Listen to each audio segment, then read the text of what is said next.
जब देश में जनरल इलेक्शंस का बिगुल बजने लगा था, आम आदमी पार्टी के सभी लीडर्स और वॉलंटियर्स ने रोज़े अव्वल से यही अपनी ज़ुबान पे रखा है कि हमारे लिए पार्टी और इलेक्शन जीतना और इलेक्शन लड़ने से ज़्यादा इम्पॉर्टेंट है कि हम इस देश के संविधान को और इस देश की जमहूरियत को बचाएं। अगर आपको अंदाज़ा होगा, अरविंद केजरीवाल जी को सिर्फ 21 दिन इन्होंने दिए और अरविंद केजरीवाल जी ने 21 दिन में 1 मिनट ज़ाया नहीं किया। रीज़न, वो हर एक स्टेट में गए और अपनी आवाज़ हर एक स्टेट, क्योंकि हम इंडिया अलायंस का एक मजबूत हिस्सा हैं, तो हर एक स्टेट में जाके उन्होंने घर घर ये आवाज़ पहुंचाने की कोशिश की कि हमें इस देश को और इस देश के संविधान को, इस देश की जमहूरियत को बचाने के लिए इंडिया अलायंस को मजबूत करना होगा। और रिज़ल्ट आपके सामने है। भारतीय जनता पार्टी जो दावे करती थी कि मैं किंग हूँ, आज वही किंग मेकर्स के पीछे पीछे चल रहा है।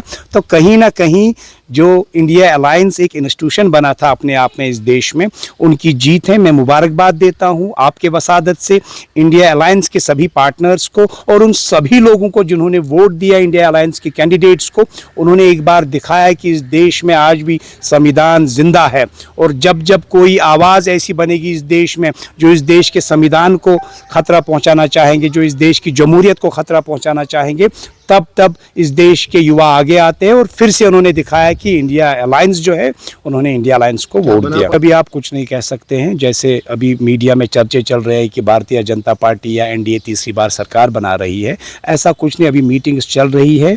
हमारे लिए सबसे ज़्यादा इम्पॉर्टेंट इंडिया अलायंस के लिए ये है कि इस देश का संविधान, ये देश के युवाओं का फ़ायदा कैसे होगा, देश कैसे तरक्की करेगा, कैसे जो ये जुमलाबाजी करते थे भारतीय जनता पार्टी का कि इंडिया जो है देश विश्व गुरु बनेगा, इंडिया अलायंस का रियल में यही ख्वाब है कि हम कैसे इस देश को विश्व गुरु बनाएंगे।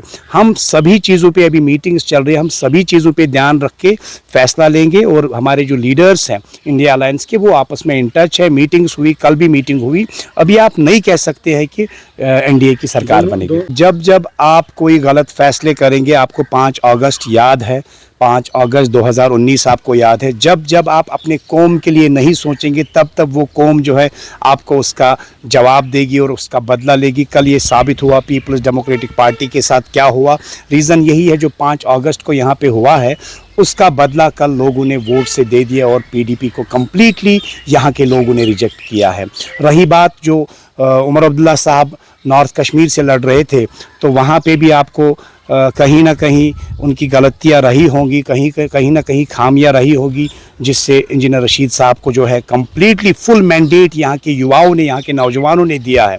तो हम मुबारकबाद देते हैं इंजीनियर रशीद साहब को भी, आगा रूहुल्लाह साहब को भी, और उसके साथ साथ मियां अल्ताफ़ साहब को भी। ये हमने तो इससे पहले भी मीडिया के वसादत से हुकूमत से गुजारिश की है, लेकिन ये ऐसी सरकार थी इस देश में कि ये किसी का सुनते नहीं थे। हम आज भी आपके वसादत से बोलते हैं कि अगर उनको लोगों ने मैंडेट दिया है, तो इनको अब गवर्नमेंट ऑफ इंडिया की मशीनरीज़ को इस चीज़ पे सोचना चाहिए। अगर इंजीनियर रशीद साहब को लोगों ने मैंडेट दिया है, क्योंकि आज तक हम कहते थे कि यहाँ के लोग वोट नहीं डालते, यहाँ के युवा मेन स्ट्रीम पॉलिटिक्स में आके वो अपना जमहूरी निज़ाम के तहत अपना वोट दे रहे हैं किसी को, तो गवर्नमेंट ऑफ इंडिया को इस पे सोचना चाहिए।